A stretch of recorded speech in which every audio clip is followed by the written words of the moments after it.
Hi guys, so ngayon naman guys tuturuan ko naman kayo kung paano tayo mag-private ng ating messenger guys. So una mong gagawin guys, syempre punta man tayo sa Play Store.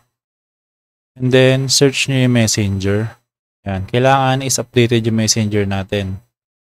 And then next is open natin si messenger. Pag-open natin kay messenger, at ilalabas dyan. And then next natin punta tayo sa chat sa taas, no? And then punta tayo sa marketplace.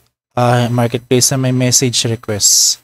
Yan guys, sa message request guys, may mababasa nyo, open a chat for more info, who sent it. They won't know and you see your message until you reply. Click nyo yun, decide who can message you. Yan. And then yan na yung pupunta. And then dyan, pwede tayong mamili yan. Kung sa friends of friends pa natin kung sino pwede mag-chat.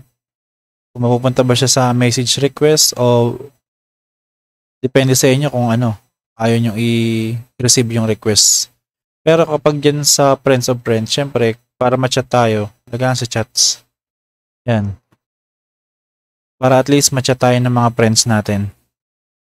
Pero depende sa inyo, pwede rin nyo rin gawin sa message request.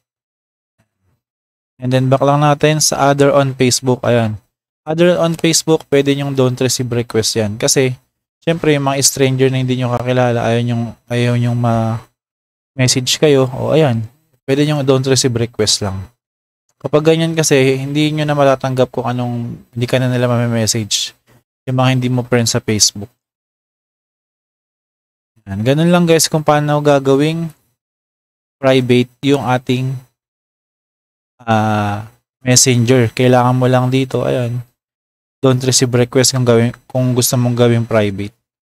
So yun guys, no, sana nakatulong sa inyo yung video na ito. And then subscribe na lang. Thanks.